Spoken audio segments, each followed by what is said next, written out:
Hello, my name is Wendy Atieno, and I'm the Director of Training and Resources for the Journal of International Service. This training was created to familiarize you with the rubric that JIS uses for consistency. I'd like to start by a quick overview of the submission process. When a submission hits our door, the Director of Submissions sends the piece to 3 peer reviewers who each provide their feedback, based on the guidelines in the scoring rubric, which is the focus of today's training. If a piece scores high enough, that is, scores 3 and above, it moves on to the comment stage, where an additional 3 peer reviewers provide their comments about the piece. After this, it moves to the editing phase, where it goes through 2 deep dive edits via 2 editors, and then verification via the editorial director and the editor-in-chief before it is approved for publication. All correspondence with the author throughout this process is handled by a designated liaison editor. JIS publishes pieces online and in a print journal at the end of each spring semester. Pieces chosen for both the online and print publication platforms are subject to discretion by the editor-in-chief and senior staff. Here is an overview of the peer review process. The Director of Submissions has been working to streamline this process, and right now we have peer reviewers using comments in Google Docs instead of Word. The peer review rubric was designated to provide a guide for peer reviewers to adequately assess submissions. Submissions vary in composition, organization, clarity, and readability, and depending on the reader, their experience with the subject matter and their overall skills and experience in editing. For example, if you're an expert on intercultural relations and you read a piece on this subject matter, your critical look at the paper will be vastly different from someone who has never studied the subject. When reading a paper, consider that you know nothing on the subject matter so that the paper reads as clearly to the person who has never studied the subject before. Also, if you do have particular expertise in a submission topic that crosses your desk, please make note of this in your commentary so the editorial staff can look to you for guidance. Okay, let's go over the rubric in more detail. Structure and clarity are arguably the most important elements of any piece. Structure means that the paper is organized efficiently, that one paragraph flows into the next without any confusion or without requiring the reader to go back to the introduction for clarification. Clarity ensures that the thesis and organizational flow that was laid out in the introduction is the same throughout the entire paper. A strong paper in this regard will have clearly laid out sections and a conclusion that provides not only just a wrap-up, but also implications for further study. If you find yourself confused halfway through the paper because the thesis is no longer apparent, or suddenly the paper skips to a completely separate thought or subject without warning, the paper should receive low points for structure and clarity. High-scoring pieces on structure and clarity should have the following format. 1. Introduction that clearly lays out one's thesis and a roadmap to explaining the building upon this thesis throughout the paper. 2. A section on background information that introduces a topic. This could include statistics, a literature review, introductions to theories, scholarly ideas, etc., but information that sets the backdrop for the entire paper. This is the "What do we already know about this subject?" section to set the stage for why your topic is important. 3. This can be one or multiple sections that connect the background information to the thesis.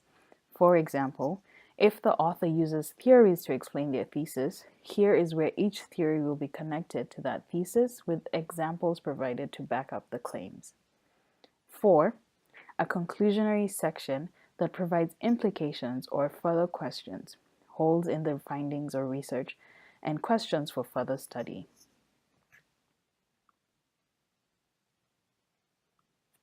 A paper with strong evidence and sources should have multiple relevant cases or examples to back up its claims from reputable sources. Reputable sources are not merely partisan sources that represent one viewpoint, but information that is guided by scholarly and objective research. Relevant sources include government documents and publications, scholarly journals and publications, objective and relevant news sources, encyclopedias, not Wikipedia, research surveys, census data, international organization reports, and case studies on first-hand accounts. If you read a submission that presents one example of a case and then backs up every single one of its claims in the paper on this one example, this is clearly not a strong argument. To be a sound, legitimate argument, you need more than one anecdote or case to back up a broad claim, unless the very point of a paper is to analyze that one case study in order to suggest a point. The difference here can be understood in the first example.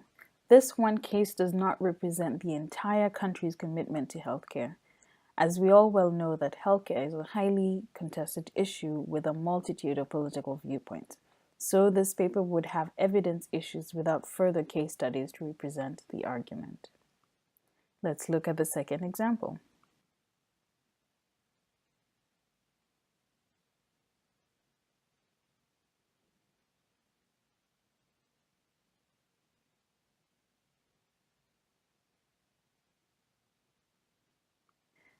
The difference here is that the author uses the case study of Vermont's healthcare law to provide an in-depth look into a larger problem, but does not make a resounding claim based on an insignificant or incomplete evidence. Ensuring relevance and originality is largely subject to the peer reviewer and their subject matter expertise. Clearly, if you receive a piece on Syrian refugees and your grad study's regional focus is Syria and your concentration is displaced persons, you are not going to think a basic paper on Syrian refugees is original. Here's where we ask you to put yourself in the shoes of knowing nothing about a topic in a submission, and as a reader ask yourself what it feels like to read about the subject as a newbie to the issue. Does the submission provide relevant information to the times?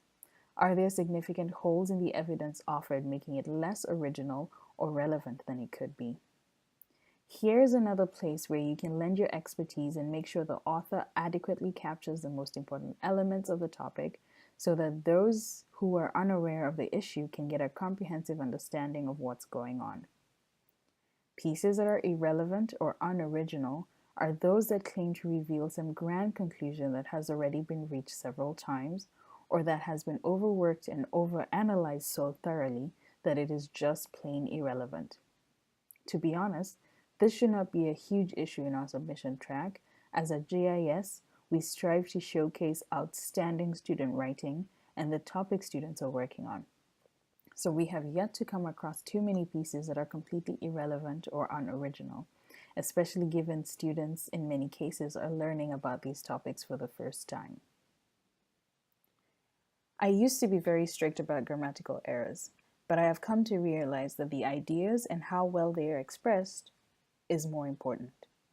If a submission is sound in all other areas except for this one, grammar and spelling are the easiest of corrections to make in a paper and provide the best opportunities for teaching moments, so please just pass it. If you receive a paper with a 3 or higher on spelling and grammar, or even bordering between 2 and 3, but it is 4 and 5s on everything else, pass it. If the submission is lacking in other areas and shows significant challenges in the spelling and grammar department, then score it down. Just remember, grammar and spelling are easier to fix than overall structure, clarity, and organization. So be kind to your editors, but do not deny a piece simply on merit or spelling. Here are some general thoughts and tips.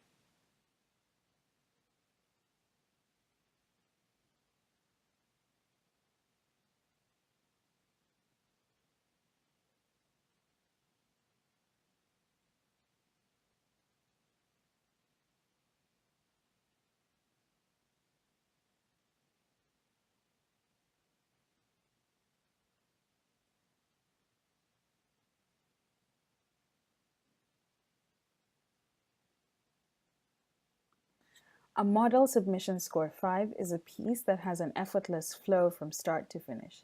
The introductory section clearly lays out the outline of the entire piece efficiently, with the thesis or main idea front and center.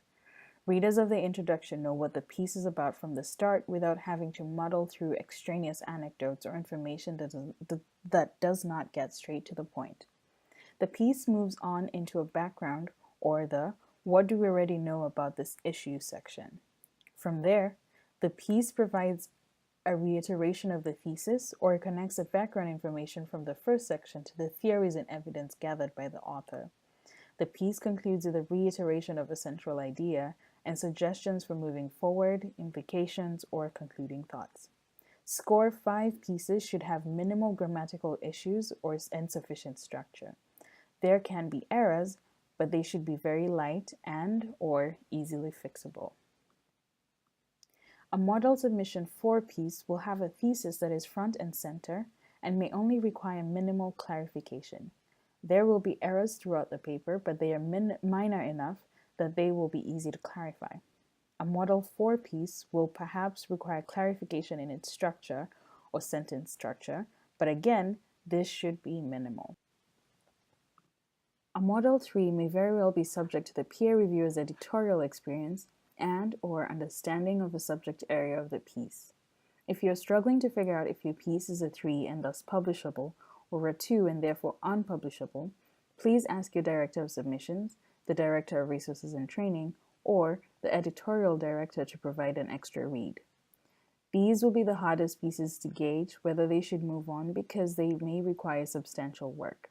The biggest difference between a Model 3 and an unpublishable piece will be whether you can easily understand the central thesis, if the grammatical errors are enough that you can edit without having to rewrite, and if the outline and flow of the paper is apparent enough that it will not require our editors to overhaul completely. If you can't easily understand the central thesis, it needs more work than our editors can provide. If you need to completely rewrite the piece, then the piece will require more work than our editors can provide.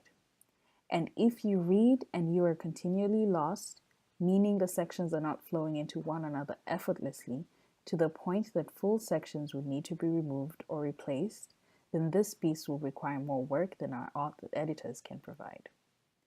Keep in mind, just as it is rare to receive a Model Submission 5, it is also very rare to receive a Model Submission 1. Model Submission 2s and 3s will be your most common. Also keep in mind that it is possible for a Model Submission 2 to turn into a 5. It will just take substantial time on the side of the editors. If you feel a Model Submission 2 has promise, please reflect this to the Director of Submissions so they can notify the Editorial Director to choose an editor that will have substantial expertise and time to work with the author on transforming the piece. Thank you for your time today, and I hope that this training was helpful. If you have any questions regarding this training, please contact the following JIS senior staff.